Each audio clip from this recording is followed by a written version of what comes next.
Hello सभी को नमस्ते, जय हिंद, जय भारत। आई होप सारे अच्छे होकर अपनी तैयारी को बेहतरीन कर रहे होंगे। बहुत सारे बच्चे ऐसे होते हैं जो लगातार 4-5 साल तैयारी करते हैं, सब हमारी तरह ही, सब आपकी तरह ही। कोई 2015 से, कोई 2016 से, 17 से, 18 से, कोई सीजीएल की, कोई सीपीओ की, कोई हरियाणा की, कोई यूपी पुलिस की, कोई पीसीएस की, सब तैयारी करते हैं। एक तैयारी के बाद एग्ज़ाम निकलना बंद हो जाता है, फिर हम तैयारी छोड़ना, क्विट करने की तैयारी करते हैं कि क्विट कर दें। क्विट करने के बहुत सारे रीज़न होते हैं। सबसे बड़ा रीज़न होता है हमारे पेरेंट्स बोलते हैं कि कुछ ना कुछ रोज़गार ढूंढ ले, अब हमसे खर्चा नहीं चलता, घर के खर्चे नहीं चलते, आपकी पढ़ाई का खर्चा नहीं चलता। तो बहुत सारे मोटिवेशंस आपके क्लोज हो जाते हैं कि नहीं, अब पढ़ाई क्विट करनी पड़ेगी। तो मैंने आज एक वीडियो देखी जिसमें बीपीएससी में उसका 85 रैंक आता है। उसकी वीडियो मैंने शेयर भी की थी, बहुत अच्छी वीडियो लगी। लेकिन जस्ट उसी के बाद 1 घंटे बाद मेरे एक स्टूडेंट ने बोला, सर मेरा बहुत सारे एग्ज़ाम निकलते हैं और मैं तैयारी भी कर रहा हूँ, साथ में बच्चों को पढ़ाता भी हूँ। तो मुझे ये बहुत अच्छी लगी ये बात। इससे पहले ये मुझे कॉमन सी बात लगती थी, लेकिन आज थोड़ी सी और अच्छी लगी कॉमन की बजाय, क्योंकि मेरे एक और बहुत सारे स्टूडेंट हैं। मनीतू है सब इंस्पेक्टर फीमेल में, 2-3 और स्टूडेंट लगे। मनीतू का तो मुझे ध्यान नहीं, लेकिन और कई स्टूडेंट ऐसे हैं जो इस तरीके का काम करके अपनी अर्निंग कर रहे हैं। क्या करना है, हमारी तैयारी होगी बहुत सारी अच्छी, हमारी फिजिक्स, केमिस्ट्री, बायो पे पकड़ होगी, मैथ पे पकड़ होगी, एसएस पे पकड़ होगी, इंग्लिश पे पकड़ होगी। तो हमें क्या करना क्या है, सबसे पहले हमें अपने आसपास के बच्चों को इकट्ठा करना है। पहले दिन कोई आए, 2-4 बच्चे तो जरूर आएंगे, उनको बेस्ट तरीके से पढ़ाना है, समझाना है करियर के बारे में। घर पे चेयर बेसिक से सबके 4 पाई होती है, 2-4 बच्चों को पढ़ाना शुरू करोगे, 10 से 20 बच्चे धीरे धीरे हो जाएंगे। पढ़ाना कोई बड़ी बात नहीं है।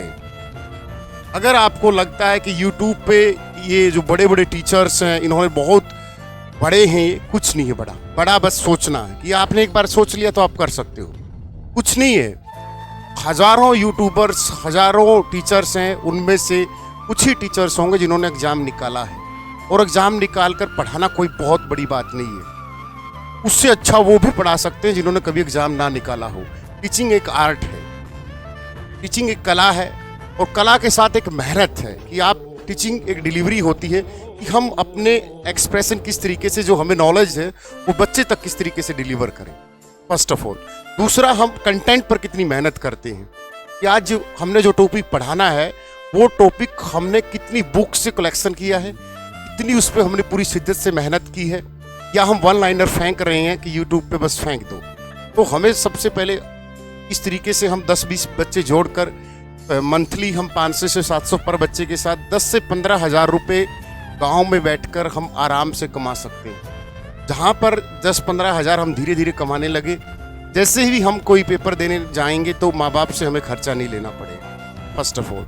दूसरी बात, कोई फॉर्म भरना पड़ा, हमें पैसा नहीं लेना पड़ेगा। धीरे धीरे 10 से 15 हज़ार भी होंगे, बच्चे बढ़ेंगे, 20 भी होंगे, 25 भी होंगे, 30 भी होंगे।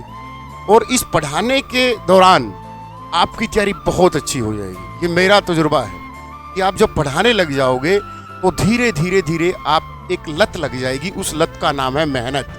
और जब मेहनत की लग गई हमें, तो आपको कोई नहीं रोक सकता दुनिया में। जब आपको मेहनत की लग लगे, उसके बाद आपको कोई रोकने वाला नहीं है। और एक अर्निंग का सोर्स होने के बाद पेरेंट्स भी नहीं टोकते कि हाँ बच्चा पढ़ा रहा है, अपना खर्चे खुद निकाल रहा है।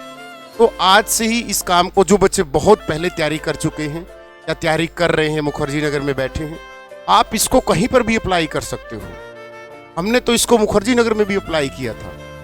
एक छोटे से रूम में 5-7 बच्चों को, जो नए जूनियर आते थे, कि भाई चलो बड़ी कोचिंग में जाते होगे, वहाँ बेस नहीं पूछ पाते होगे या बेसिक क्वेश्चन नहीं पूछ पाते होगे, तो हम पढ़ाना शुरू करेंगे। फिर हमने इस तरीके से 5-7 को पढ़ाना शुरू किया।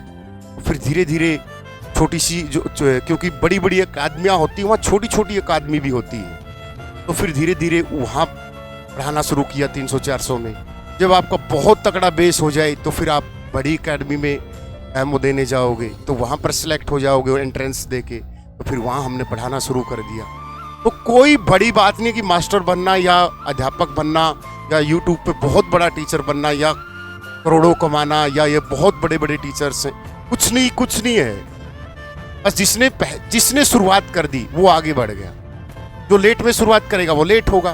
तो आप भी अपने खर्चे निकालने के तरीके ढूंढो कि हम तैयारी कर रहे हैं साथ साथ और 26-23 के हो गए हैं, अब घर वाले खर्चा नहीं दे रहे, तो हमें किस तरीके से अपने खर्चे निकालने हैं। तो सबसे बेस्ट मेथड है उसी फील्ड में रहकर, हमें कोई ओवर टाइम जॉब नहीं करनी है, हमें कोई एक्स्ट्रा जॉब नहीं करनी है, क्योंकि अगर हमने 8-10 घंटे कहीं और जॉब की तो हमारा शरीर और दिमाग थक जाएगा। जब हमारा शरीर और दिमाग थक जाएगा तो हम वो इतनी एफिशिएंसी से काम नहीं कर पाएंगे। और ये एक ऐसा फील्ड है जहाँ पर हमें वो तैयारी भी हो रही है और हम अपनी चीज़ों को एक्सप्लोर भी कर रहे हैं, बच्चों से कनेक्टिविटी भी हो रही है, और माइंड डिप्रेशन में जाने से बचेगा। सबसे बड़ा फैक्टर ये है, क्योंकि जब आप मेहनत कर रहे हो और अर्निंग आ रही है, घर वालों से खर्चा नहीं मांगना पड़ रहा, तो सबसे बड़ा जो हमारा एक डिप्रेशन में जाने का जो सबसे बड़ा रीज़न होता है, उससे हम बच जाते हैं। वरना बहुत सारे हैं जो आपको बोलेंगे नहीं पढ़ाना नहीं है, टाइम खराब है, ये कुछ नहीं होता।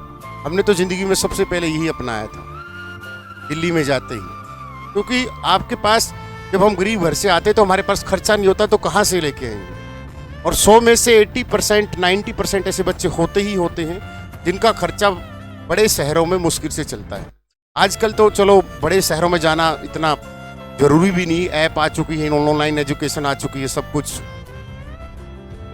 टेक्निकल चीज़ें हो चुकी हैं, तो वो बड़ी बात भी नहीं है। लेकिन जो बाहर रहते हैं, यूपीएससी की पीसीएस की तैयारी करते हैं, या जिनको बाहर ही कि सर मुझे तो ऑफलाइन ही पढ़ना है, तो उनके लिए सबसे बेस्ट मेथड ये। ठीक है, तो लव यू सभी को। वीडियो कैसी लगी कमेंट करना ना भूलें, और वीडियो को शेयर जरूर करना।